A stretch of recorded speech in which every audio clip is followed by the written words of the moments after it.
nuclear and chemical weapons, then pulling in the range, you have less options. We have been irresponsible. We sold arms to Iraq and trained them in how to use them. We sold arms to Iran and trained them how to use them. It was not Iraq that brought the first nuclear and chemical weapons into the Middle East, it was Israel. The countries over there are fighting, and these engines and weapons are deadly and dangerous, and here comes someone that some people like less, who's doing what others have done before. We've got thousands of thermonuclear weapons over there ourselves. We think he's evil. A lot of them think we're evil. We're not setting a very good example. One thing we could do would be to pull back. Now, is this a viable alternative, or is this some Looney Tune peacenik saying, not go to war against Saddam Hussein? Let me point out that in November, the Commandant of the Marine Corps, General Schwarzkopf, the commander of the troops in the Persian Gulf, 2 former chairmen of the Joint Chiefs, and a 4-star Navy admiral testified openly and firmly to the Congress that it would be a mistake to go to war against Saddam Hussein, at least now. They said we should wait a year or 2 to see if we could not find some way to work sanctions on the man to back him out of what he had done in Kuwait. Instead, for political reasons, George Bush overrode this advice of top military commanders and proceeded with his war. Now, Henry B. Gonzalez has that bill in there. Bush did get permission from the Congress to use force to enforce the United Nations resolution, but they are promoting a bill, obviously it will not pass, to prosecute him, to impeach him for inciting the nation into war. If we want to clean this mess up, we have to go to all the real perpetrators of the incendiary situation that we've got and punish them and prosecute them and hold them responsible, and then we might have some chance of creating a situation in the Middle East where there could be peace. Now, Israel's position right now is very understandable. They are living under the threat of Scud missiles, any one of which could have chemical weapons on it. And this is not a pleasant thing, and when countries are in the position of being shelled like that, they tend to want to go and shoot back. Israel has its own agenda, and I am very critical of some of Israel's policies, but since my position is that we should resist war in the Persian Gulf, I applaud Israel for not, in fact, plunging into the war, as they might very well have, as they were tempted to do so. Now, however, I think that Israel is, and these are very intelligent people living in a very, on a thin ice kind of situation in the Middle East in Israel. I've seen no indication that they are really evaluating the long-term outcome of their policies. They are vigorously supporting this effort to suppress Saddam Hussein and get him killed, but it doesn't look to me like they're looking at the consequences in the Arab world, in the Muslim world, and the anger and the rage that's being bottled up right now. It's guaranteeing that we will have more wars sooner or later involving Israel in great violence. And there are other countries who do have chemical weapons there, and if this thing blows, Israel can nuke them and they can dump the chemical weapons on Israel, and it's going to be very ugly in the Middle East in the 25 years to come because of the violence that's being generated there right now. Yes? The media has been saying that the peace movement, like all the rallies, the anti-war rallies, are getting fewer and fewer people, and most of the people are for the war. What can the movement do as a whole to wake the people up and get people to shift their opinion? Is the peace movement doing the right thing, or should they change their tactics? I think the peace movement is by and large doing the right thing. That is this question.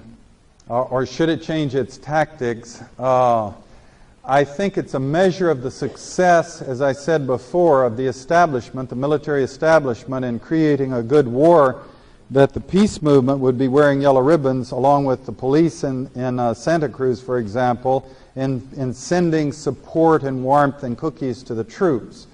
I.e., the Vietnam War was stopped by the people in this country rising up in a great rage and anger.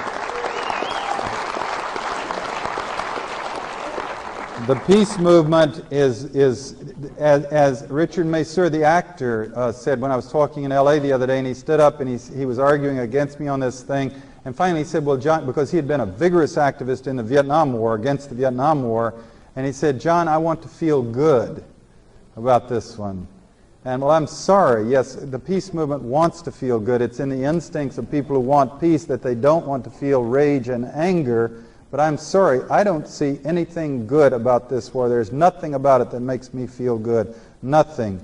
And there is not as much energy coming from the peace movement as there might be. There's a crippling effect because this is such a good war that there seems to be something that will buy off everybody, or a lot of people at different levels in this thing. They don't realize what is at stake. I have a friend in a different country who has been sending me books for years. He sent me the book called Friendly Fascism. He's a harsh critic of the U.S. and the U.S. military machine. But when this war was launched, and we're talking about it over the phone, he says, I'm going to have to take a pass on this one because I'm going to support Israel whatever happens. So he's against war, and he's against the U.S. war complex and everything unless Israel is involved. That's what has brought him into this war. So on this one, he's taken a powder, he's put all of his books back in the other room, and he's going to support this war while still condemning the U.S., and once this war is over, he'll go back to blasting us. There is not a thread of constancy, it seems to me, in his vision of what's happening to the world. And there are other angles that are buying other people out, in different ways, and into this war. I understand those drives and those prerogatives, but we're paying a hell of a price because we've restored war, we've restored the military machine, and the world will pay the price for it in the end. Yes, ma'am? You said earlier that there are countries that have always been able to find peaceful solutions. I was wondering if you could give me a couple examples of how they've been able to do it and tell me about the status of women in those countries.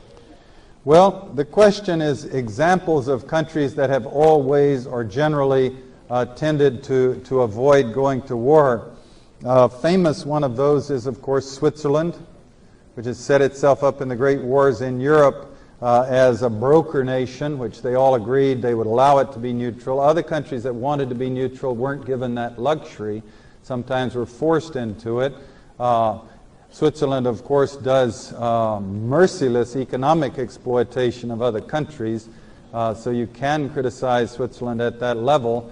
I would really want to, I've been there and I've talked to peace activists in Switzerland and conferred with them, including some famous women peace activists, but I really would hesitate without some thought or a little research to comment on the status of women in Switzerland, for example, as compared to here.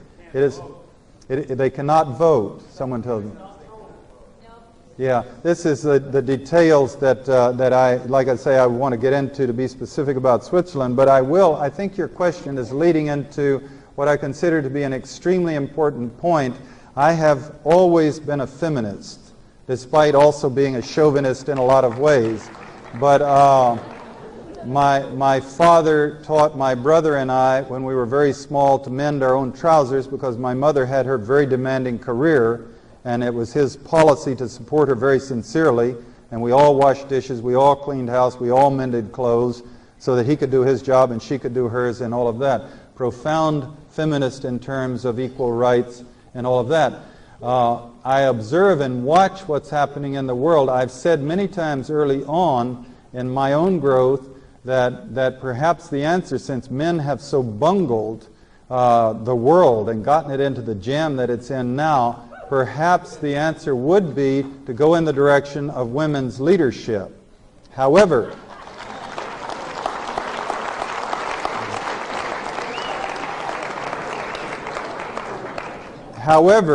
with that thought, you immediately run into problems.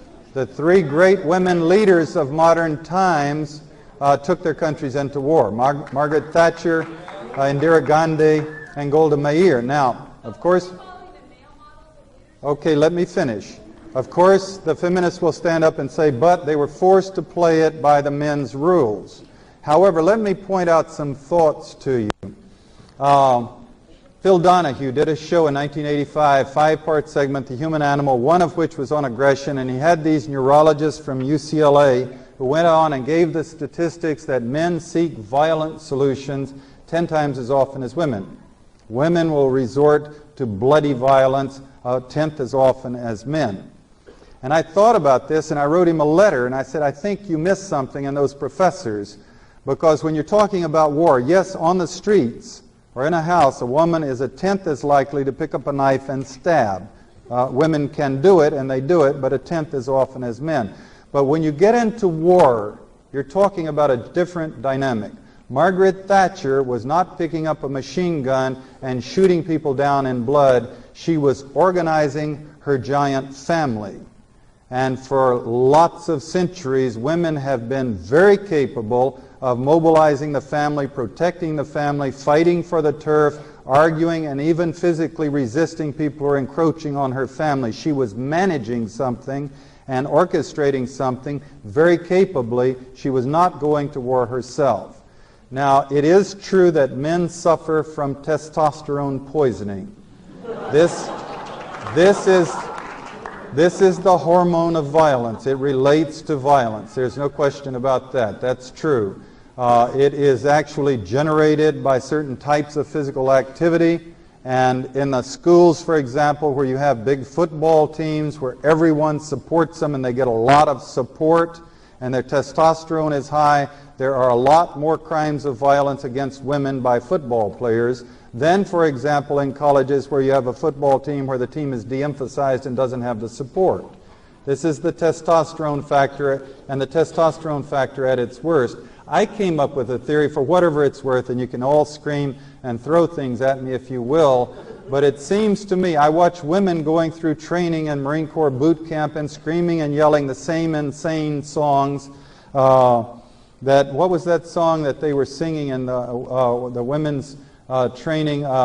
Something about a bird flew in through my window on the sill and I killed it. I'm a lean, mean Marine. The same insane, mad soldier songs that the men were singing, and it didn't take much to get them to want to join. Pat Schroeder, who's been out there in Nevada with us protesting the nuclear arms race in the Persian Gulf War, was giving speeches inside the Congress saying that women must have the same rights to combat that the men do, defending the rights to be killers.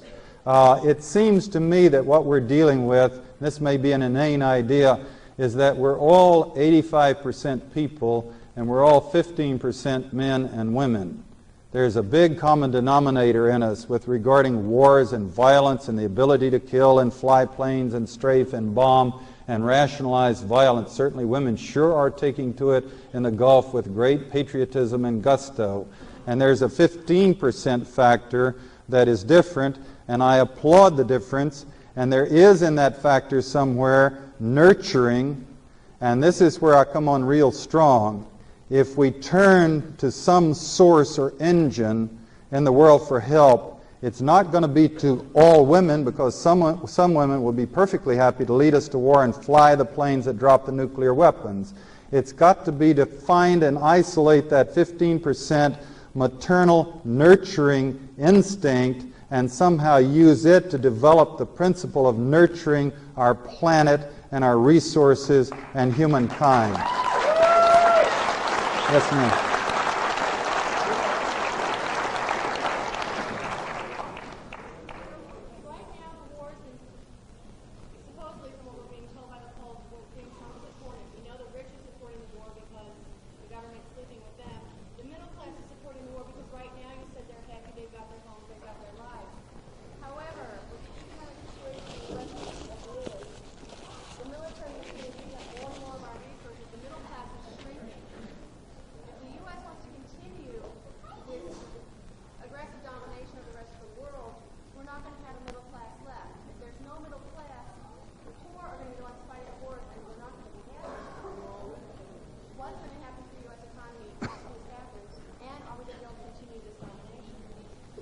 Yes, this question is discussing what's going to happen to the U.S. and to the world as the middle class continues to shrink, the poor continue to grow percentile in the society, and they're called upon to support and fight the war as the wealth is shifted to the top. The danger, if we don't reverse this policy, of course, is continuing polarization that was set in motion under the leadership of Ronald Reagan and George Bush, till eventually, in the polarization, there is a great gulf between us, and then conflict, and then they apply the controls of the FEMA, and the world passes into a very harsh and nasty world order. That is the direction in which we are going if we don't reverse it. Somehow we have to find the leadership and the energy amongst ourselves to create a party that will vote people into office, that will begin repealing these laws, that will begin reversing the flow, that will redistribute the wealth a little bit and bring the people closer together so it won't polarize into a very nasty conflict, confrontation that in fact is evolving very rapidly right in front of our eyes. Yes, sir, in the tie.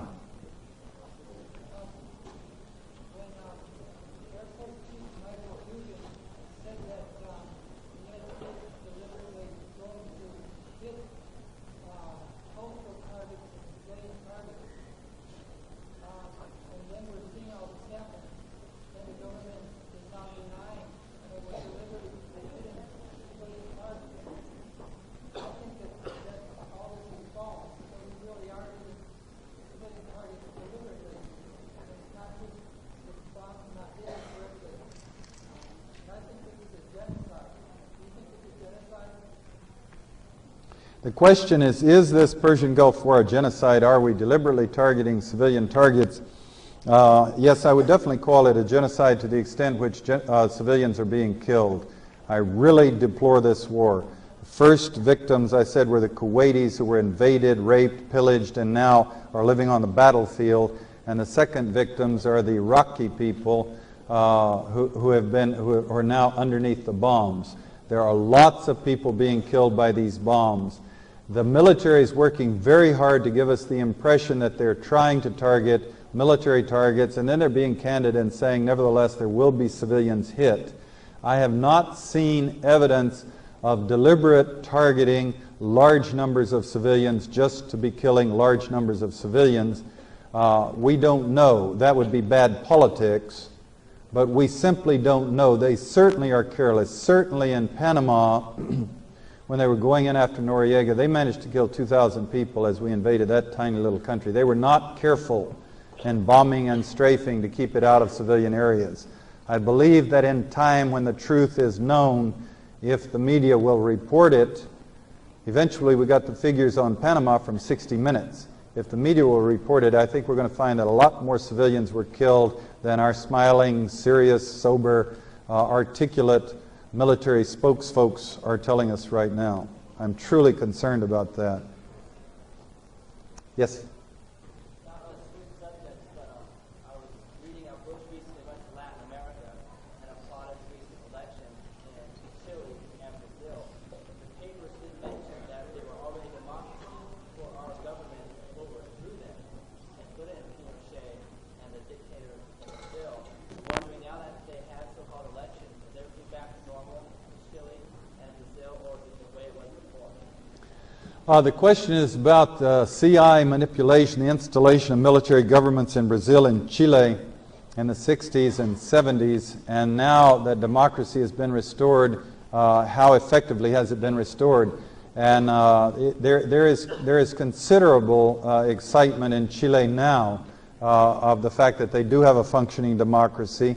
The death squad activity is still taking place, but in a very small level. People can speak out, they can promote bills, they can champion things, and not really worry about being disappeared the way that 30 or 40,000 of them were after we installed Pinochet into office. I have the impression that the system is working pretty good, and the Chilean people are a lot happier about it.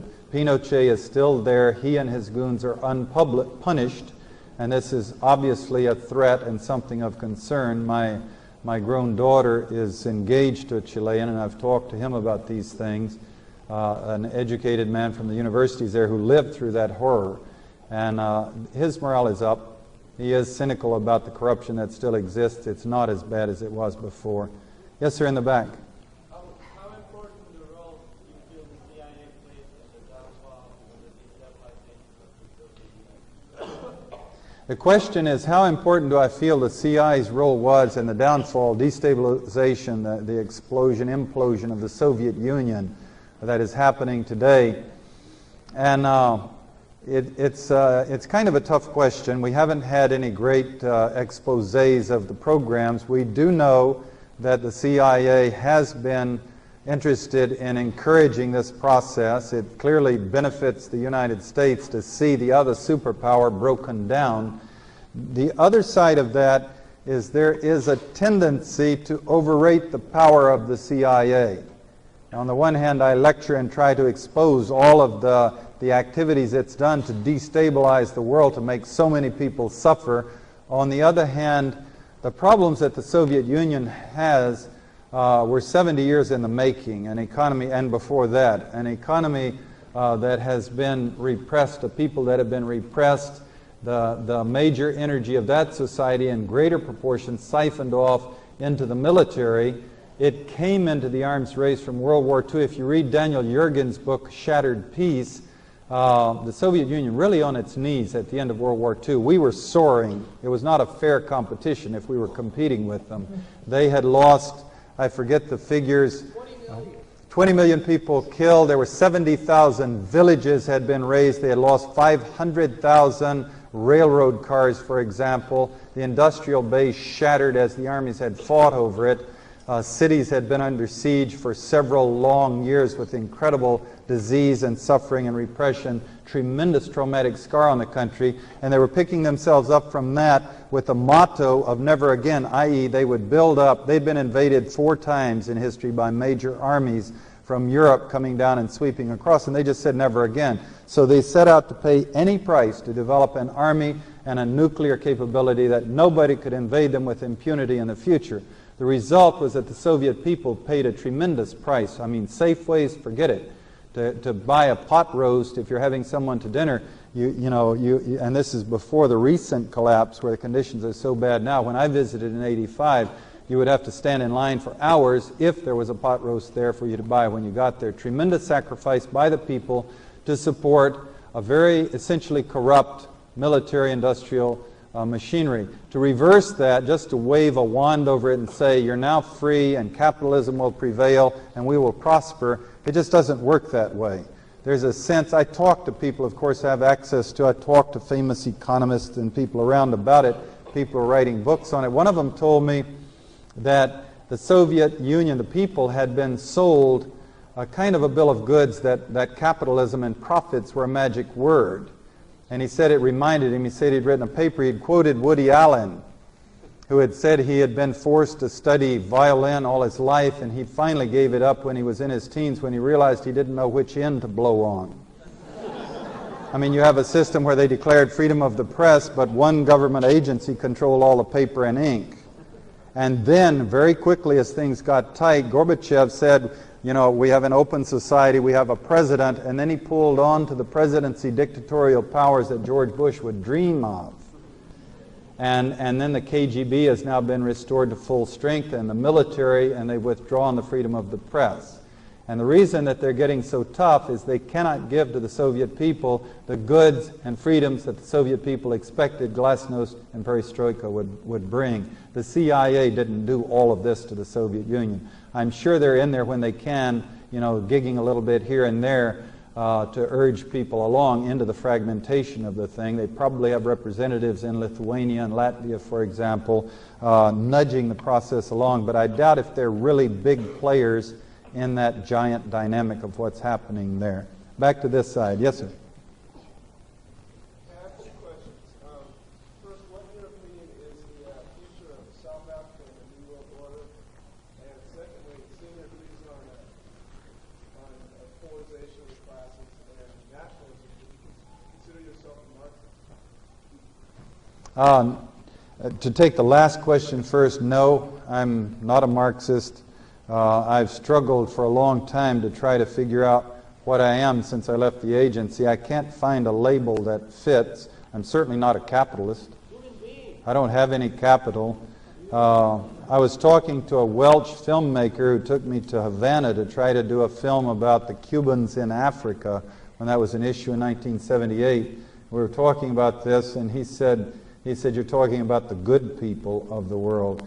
My basic philosophy that I worked out in college, when frankly I found that Christianity, as I had been taught, had some flaws, because I was taught that everybody who didn't agree with me was going to burn in hell's fires for all of eternity, and that seemed a little harsh. And so I came out with my own philosophy, which I would probably describe as humanism. Some people say neo-humanism, and I get confused real easy. I just call it humanism. People have to be at the bottom, and their interests and right and the broadest health of as many people as we possibly can has to be the driving force and key principle of any system that I will really commit my soul to. Yes?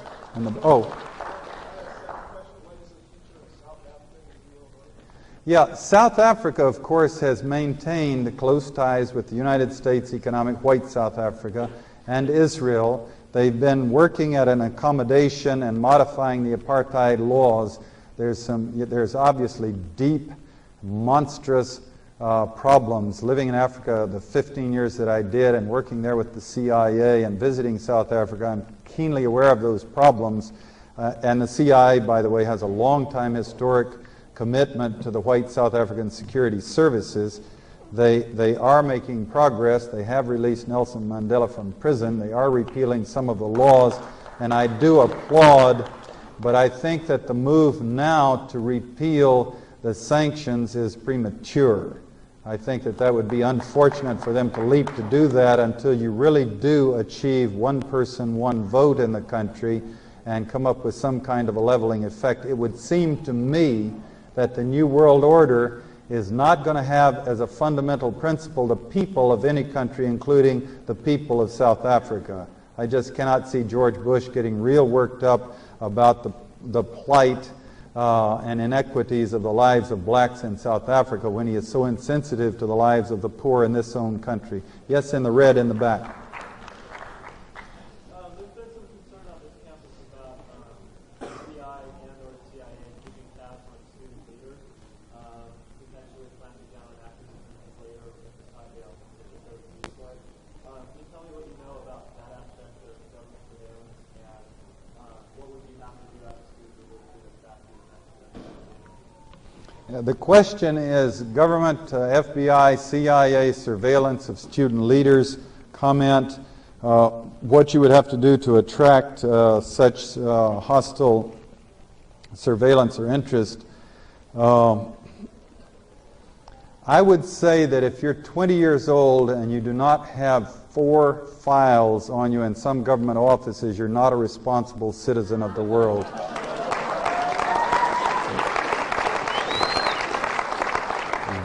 The fascist instincts, the control instincts of the police, their rationales. Now, mind you, I would not want to live in a society that had no police. It's in the nature of human beings that people would get very ugly and abusive, and it would be a very difficult place to live in. And I would have to go around carrying a weapon like Bo Greitz does, and I don't think I'm as good a shot as I used to be, and I'd rather not have to do all of that. I'd rather live in a country that you had a police. The trouble is policing the police and keeping them from getting selective ideas that they have the right to persecute, for example, as the FBI did the civil rights movement, Martin Luther King. In the Deep South, finding the FBI participating in the establishment of 50 KKK chapters. For example, finding out that the FBI Director J. Edgar Hoover was a compulsive gambler, gambling every weekend and 2 vacations a year in mob casinos and losing money, and coincidentally having a policy of not prosecuting or persecuting the mob. He said they were not a problem in our society. Of finding out that this man who dominated our national police organization for so many years was homosexual, which of course is his business. He had a live-in lover for a couple of 3 decades, but he viciously destroyed the lives of other homosexuals. And there you get into someone who's twisted. Now this, you get the heritage of that organization that he created, and it is out there with a policy that is known. It feels it has the obligation and the right to penetrate student groups and build files, and they're quite energetic. They're not as pervasive as you might think. They just don't have the budget. They can't have 2 million people working for them, but they go in and they recruit someone in groups and say, go around and tell us what these people are doing and take photographs. And it's just very simply, as I said, if you are active at all, you're going to be in their files. I would be very embarrassed if I found I was not in their files. It would really mean... Now, this is scary, but I have urged people before to go home tonight and take out your dictionary and erase the words safe and secure. Just scratch them out altogether. Those words do not pertain to a world that's polluted with 60,000 thermonuclear weapons and controlled by people with the objectives that these people now have on this world and what we're doing to the environment of this world. There is no safe and there is no secure. Don't pretend there is. This is what Helen Caldecott means. You'll feel better if you get to work on the problem, because there is nowhere to hide. The planet's too small now. The only solution, and it's a tough one, we are heading towards an extinctive situation for warm-blooded life unless we change, and there's nowhere to hide. Yes, the other one in the red. Could you sum up CIA activities in Namibia and Angola and create maybe where you see that situation going? Just very basically, in Angola, the CIA is continuing the activities to destabilize the country that I myself helped to set in motion in 1975. Arming Jonas Savimbi, I was the one that flew in and recruited him into our program in 1975 and put him on our payroll.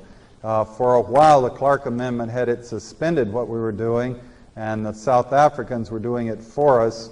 And then President Reagan repealed the Clark Amendment, and now since 1987, I think it was, we've been back in there legally, giving him arms, giving him missiles with which he shoots down passenger planes and admits that he does it. And the result is continuing instability in Angola, continuing suffering, continuing huge allocations of resources into the destabilization of the country and the defense of the country, into the rebuilding of the country. It's a country that we have designated as a permanent designated enemy.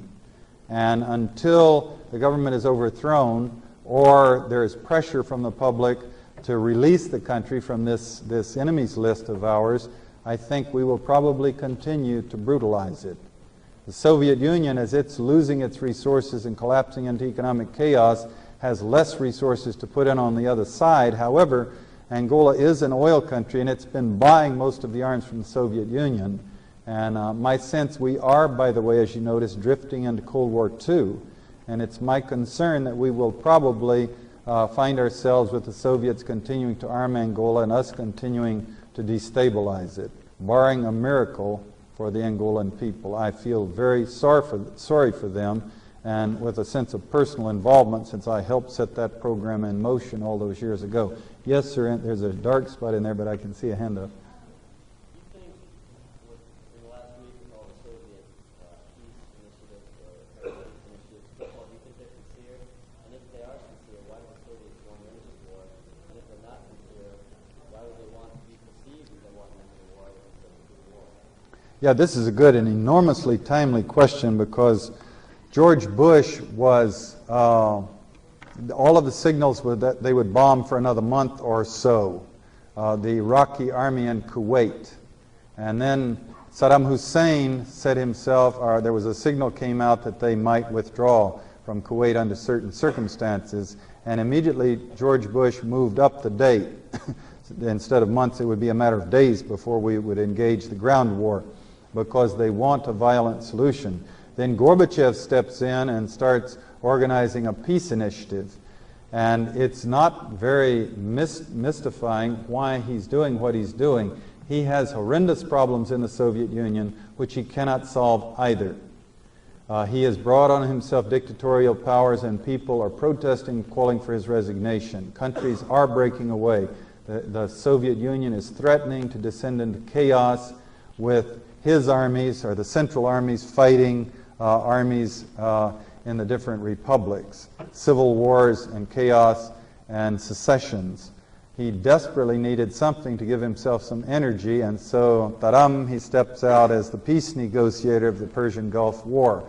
What they're going to get out of it, in addition to his distracting the world and the Soviet Union from the problems, if he succeeds, is keeping their client state, Iraq has had long ties with the Soviet Union, alive, keeping it from being invaded and overrun and broken by the United States. Winning the friendship of the Arab world that the United States is now bitterly antagonized. Unfortunately, this is going to lead to Cold War II, where they are on one side and we are on another in an inflamed situation in North Africa and the Middle East. You notice this has been very frustrating to the White House and the Bush administration, and they've been open about it. It would look very bad if they launched this ground war and we started taking body bags while there was a serious peace proposal on the table.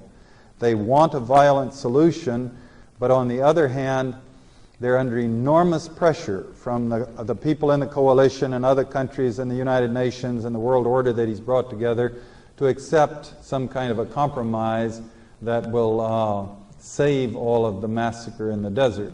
So what George Bush has done is said he would give Saddam Hussein until tomorrow at noon to totally capitulate and promise total withdrawal and begin the withdrawal with no strings attached, or we will launch the ground war. And I personally am sitting here holding my breath, hoping that the pressure on George Bush will force him to moderate his position and that Saddam Hussein will back out. What Saddam Hussein has to get out of this, by the way, is if he is permitted to withdraw his army intact, then he will have an army back in Iraq with all the damage done to society, and he will be a major player still in the Middle East. George Bush's interest is that he has this army cut off in the desert, he can destroy it. It won't wipe out the Republican Guard, but it will wipe out about half of Iraqi's forces and tanks and artillery and all of that. So he has a strong case for wanting to cut them off, isolate them, and also he wants to blood the United States, getting us worked up to war. This is not a man by nature, nor is it in his interest just to neck in the back seat of a car. He needs to consummate the thing with a violence and blood the United States and grieve the loss of some soldiers in order for us to be truly restored as a warring nation. Yes, sir?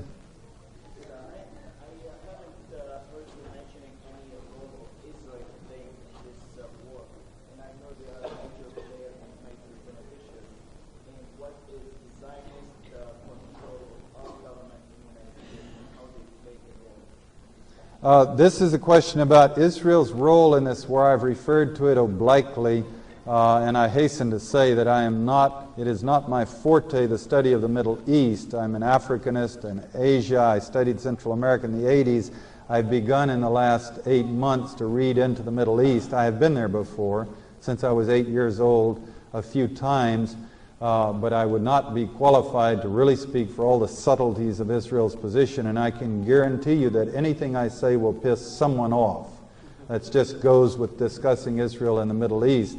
I would say, quite obviously, just an observation, Israel has for a long time, since it was formed, worked very hard and very successfully to create a lobbying group for its interests in the United States. And it has been very successful. This is one of the strongest lobbying groups in the United States. There is nothing outrageous or unfair about this. Everybody is trying to lobby for their interests in this country. They've just perhaps been more successful. So the United States has given Israel a lot of aid. It has helped Israel create a force, an army, which it feels, quite frankly, will tend to do what it calls stabilizing and representing a certain aspect of its interests in the Middle East. But Israel is not in a position to represent all of the U.S. interests in the Middle East. We have interests in Saudi Arabia and Kuwait, for example, where they're investing billions of dollars in our economy, not in their own countries, but in our economy, of the oil money. and therefore having to sell them military equipment and things that makes Israel uncomfortable. So there's definitely a tension between the two countries, a tension between Ronald Reagan and Israel, a tension between George Bush and Israel. It's his great pride of accomplishment in the New World Order and the coalition is that he brought together certain Arab states and other Middle Eastern states, including Israel, into one coalition and held them together through a month of violence. To get deeper into that subject, we should get someone up here who is much more of a scholar of Israel, if you will permit me. I want to take one more question, the young lady in white, and then I'll get back to this side, coming through the middle.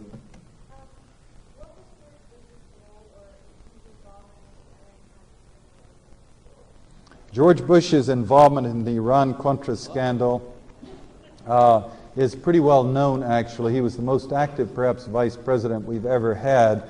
He had connections and contacts from his CIA days. He had his son down in Florida. He had personal contacts with people in the Cuban exile movement and then people in the Contra infrastructure. I can give you three specific examples, for example, of the energy that he had in the Contra program when the CIA itself was balking. The pros in the CIA were refusing to work in this thing because they saw it as illegal and sick and would get them in trouble. And William Casey was wiring around with Oliver North and with George Bush, running wires around the central engine of control in the thing. Now, three examples come to mind. Four. We know he flew down to confer with Manuel Noriega in about 1983. He was involved in trying to set up the Black Eagle resupply thing to the country from the south, which Noriega eventually balked on. We know that he had direct contact communications from Felix Rodriguez, who was placed in Ilopango in El Salvador, flying planes against the Salvadorian rebels, but also supervising the airflow, the air wing of arms from the U.S. to the Contras in Honduras and Nicaragua. Rodriguez's history goes back into Vietnam when he was with Don Gregg, who went on to work with Bush in China, and then became Vice President Bush's National Security Advisor. Felix Rodriguez was reporting directly to Don Gregg about the management of the Contra program. We know this because they were outside of the CIA and they were using essentially commercial communications, and we got the public telephone bills, and he was calling Don Gregg every day for advice. When Hassenfuss, his plane was shot down, the first U.S. official who was notified of it was a phone call to George Bush's office to tell him what had happened. We know that Felix Rodriguez received money from the Medellin Colombian cocaine cartel to fund the Contra operations, buying access to the airplanes so the airplanes would fly drugs back into the United States. According to the drug launderer Milian Rodriguez, $10 million, to his knowledge, were funneled through Felix Rodriguez into the Contra program. We also know that they got Luis Posada Carillas out of prison in Venezuela because, as Felix said, we needed him. And this is the man who was responsible for helping to blow up the passenger plane taking off from Barbados on October 26 of 1976, killing 73 passengers on board. A terrorist, an airplane bomber, who got out to work for Felix Rodriguez in the program that was being supervised from George Bush's vice president's office directly. We know that Barry Seals, when he was caught smuggling drugs, flew up to Washington to confer with the vice president's office to cut a deal that if he would do activities and run errands for the drug smugglers, for the CIA against that he would not be prosecuted. He could cut a deal. And one of the things he did was to land a plane in Panama, and they would kick some bales of marijuana off it onto the runway to be photographed by satellite, and Ronald Reagan was able to show these pictures to the public, claiming that they were in Nicaragua, claiming to prove that the Sandinistas were smuggling drugs, which they were not. Now, how bad was Bush's involvement? By the Iran-Contra scandal broke in late October, early November of 1986. In the winter of 87 and through into the winter of 88, conservative columnists were writing that George Bush's political career was over because of his involvement in the Iran-Contra scandal. They knew what had happened, and they said, this man cannot survive, i.e., to keep the Reagan Revolution going and their gains, they were going to sacrifice him because he was too dirty. And you can go back if you like. It's a fun project. Go down and go through the films in the library and just flip through them and read the columns. You'll find them in there in the winter of '88, during the year of '87. Then to their surprise, in the spring, they began to see he would not resign. And I was saying in my lectures then that if he failed to achieve the presidency, he would probably go to jail. If he didn't pull onto himself the protection of the presidency, probably the dirt would come out and he would be prosecuted. But that's moot because he did succeed in capturing the Republican nomination. Once it began to look like the public would buy him, then the establishment got onto his bandwagon and began to promote him, and then the energy mounted, and he went whirling into the presidency with Dan Quayle following him around to fulfill the role of making him look tall and articulate. Let's take, it is late and we have to close the building and my voice is breaking. Let's take 3 more questions and then we're just going to have to go. You've been trying very hard, sir. What role do you think the CIA had in the assassination of President Kennedy, and what effect has the assassination of President Kennedy had on society? Yeah, this one is a really big, important subject. Oliver Stone is making a movie about it right now in Dallas. I have the great privilege to have a very small part in his production of this film. He's also bought Jim Garrison's book on the subject, and he's very close to Jim Garrison, and it's a quite moving story. The last time I talked to him, they had Kevin Costner to star in it, although they haven't announced that, and I don't know if that's true or if it's a rumor. They are putting together what should be, with his magic touch, a very powerful recreation of what happened, and we would, obviously we would need 3 hours to go through the whole thing. I have tried to read up on it. The best book on the subject that we have out now, right now, I wouldn't say it's perfect, but it's the best, is Crossfire by Jim Marrs, summarizing. In a nutshell, there is not any possibility that there was a lone assassin. Lee Harvey Oswald was not on the 6th floor of the book depository when the president was killed. The rifle that they attributed to him did not do the killing. There was a plot to kill him. As Fletcher Prouty puts it, we know how to keep presidents alive. In that case, because so many people in the power structure wanted him dead, they withdrew the protection and let him be killed. It was a military ambush. There were 3 firing stations. In my military expertise, I would testify in court as an expert witness. I would say that there were at least 12 people involved in the action itself. It was a military-style ambush. I can show you that 8 to 10 shots were fired. There were 2 stations from behind and 1 from the front, carefully timed, carefully planned, and totally brass. Broad daylight, a military ambush. The cover-up went into effect immediately. J. Edgar Hoover obviously had some prior knowledge, because before the Dallas police could have identified Lee Harvey Oswald, he called Bobby Kennedy and gave him Lee Harvey Oswald's bio and said he was the killer. We know that the mob and others, there were police reports that in the mob and in some right-wing organizations in Florida that the president was going to be killed with a high-powered rifle and a patsy set up to take the fall. And this is exactly what happened. In my own estimation, and this gets into less of an expert witness, but just my own reading and reconstruction of what happened, a lot of people who read into this say renegades did it. But they were definitely associated with the CIA, the Mafia, and Cuban exiles. I think we can make a case that would definitely stand up in court if we could ever get this thing back into court to that effect. The renegades were CIA operatives who were working out of the JM Wave Station, running military activities into Cuba. And then they turned the guns on the president in the United States because of the collective rage against him. The question gets to be then, did the CIA high command have any prior knowledge? Did they plan it? Did they order it? Did they have a prior knowledge of it? I believe there are thin indications that they did. but there's not enough that you could cite it as solid evidence in court. My instincts, see, they had created the ZR Rifle Assassination Unit under William Harvey, who hated the Kennedys, who had clashed with the Kennedys, and he was running. We have his handwritten project outline, because they didn't want a secretary to type it, setting up this assassination unit, saying it has to be, criminals have to be recruited to run the activities, and case officers who are comfortable with criminal activities have to manage it. And this thing was set up, and he had clashed with the Kennedys in a violent way over the Cuban Missile Crisis.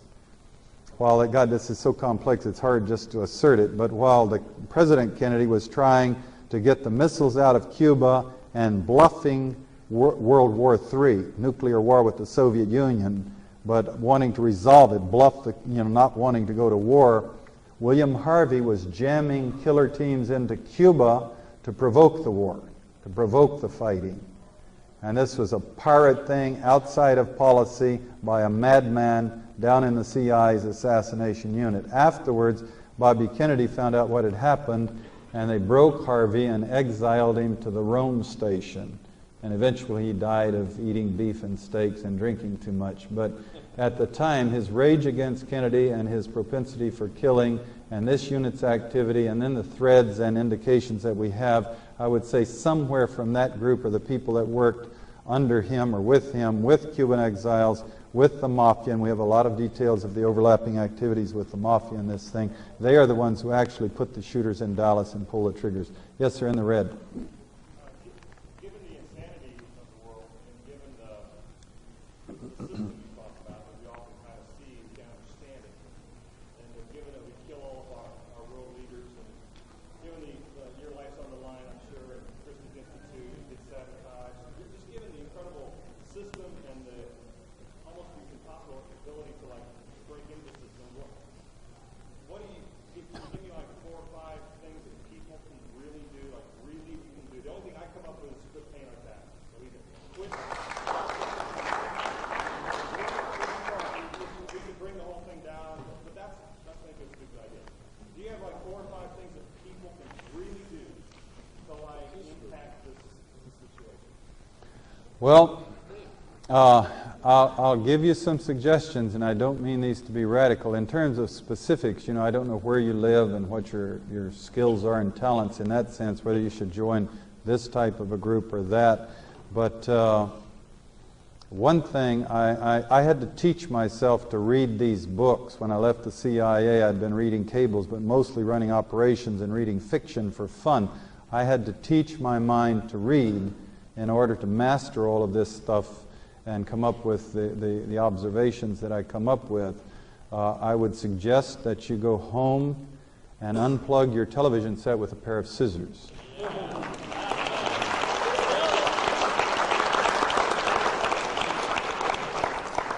It's an enormous amount of fun when you're tired. It's addictive, and you're being fed lots of illusions and fantasies and fun things that will distract you from reading and informing yourself. If there's a television around, you will not converse with people and share ideas and information and grow. There's always somewhere you can go to watch a tennis match or a football game if you want to as a special event, and you'll enjoy it more. You can get your news and information, and CNN is such a champion of the truth anyway. You can get it from other sources. Set yourself a habit of reading. Start with newspapers and journals. Share articles with people. Practice reading, and then sharing the information with as many people as you can. Travel when you can, because it's enormously growthful to travel. Go to countries. I went, for example, in all of my different travels, I went to Vietnam to see what we had done there. I went to England to go out and spend the afternoon talking to the women at Greenham Commons, that were doing their protest. I've tried to go everywhere I could on my limited resources. It's not easy, but it's tremendously growthful, and you just feel a greater sense of the universe and the world when you sit down with concerned people in London or in Sweden or in Hanoi or in an island in the Caribbean or wherever. It's a tough one nevertheless, but the key has to be that kind of an approach, reaching out broadly to people all the way across the world. It's the only way I see that we're going to be able to turn this thing back. Enough people deeply concerned. I had an interesting discussion, and I don't mean to get into esoteric interpretations, and everybody has different personalities, but I had a small clash with one of the security officers in the airport in San Luis Obispo. He didn't know me. It was nothing personal, but he was following people around, and you would try to buy, get a cup of coffee over here, and he would say you had to carry your suitcase over there and then carry it back because you shouldn't be separated from your suitcases. And then he got kind of outrageous, and so I stood up to him and told him he was not doing his job properly, and that there was no threat since I was here in my suitcase. It was 6 in the morning and I was tired, but nevertheless. And then a gentleman got up and wanted to fight me. He threatened to hit me. I think he was martial arts or something because he was not very big. But he ordered me to apologize and threatened me. And so I stood literally touching nose with him, it's the way he put himself, telling him that he should back down, that it was my business and he was interfering. And if he wanted to miss his plane and me miss mine, then we could spend the morning talking about this, but that he should sit down. Then I went over and sat down with this officer and talked to him about how to do his job of watching for security things without becoming a Nazi and abusing people and bullying people and disrupting their lives. Now, we were discussing this in Santa Cruz later, and a peace activist said I'm a hard-nosed, that I was being a source of friction. But and Lord knows, I do not say that I'm all wisdom or anything, but my thought is this. I disagree with the Bible on the point that you turn your other cheek when someone hits you, because I guarantee if a bully hits you and you turn your other cheek, he'll hit it too. And what I believe, I don't believe in hitting back, but I believe when someone hits you, you very firmly and reasonably tell them that it's wrong to hit, that they shouldn't hit, that they should find another way to do business. And if they do hit you a second time, you tell them again that that's not the proper conduct, because it's clearly demonstrated throughout history that if you let people steamroll you, especially police, and they get the sense that they have the right to bully people and shove them around, they'll do it. If they get feedback and protest, vigorous, firm, sane, mature feedback, then they have to cope with it and they'll pull back. I think this kind of approach to the people in government, if we roll over and say it's inevitable, then they win by default. We have to stand up to them in every forum you can think of and reason with them. Now, I'm sorry for the others. It's getting so late, but that the lady in white has been trying all night to speak, and I'm dying to hear.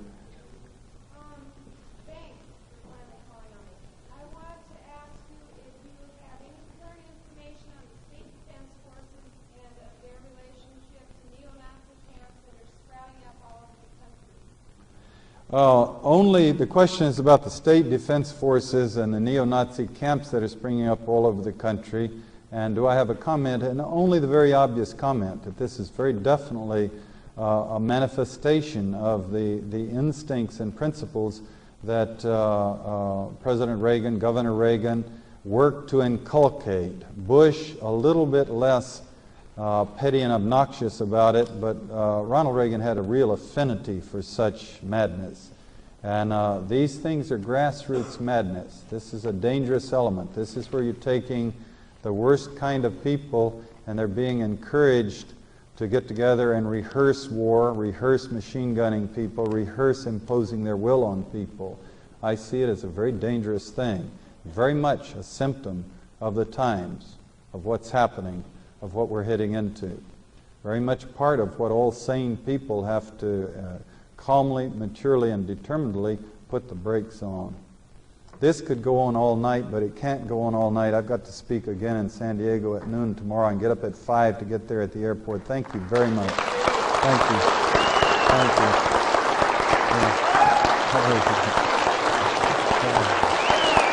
Thank you. Thank you. Thank you.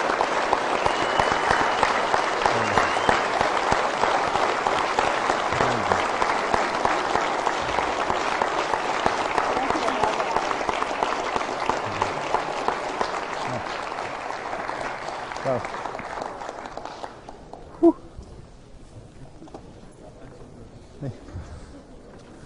Is there someone can drive? Can we get out of here fairly quickly? Yeah.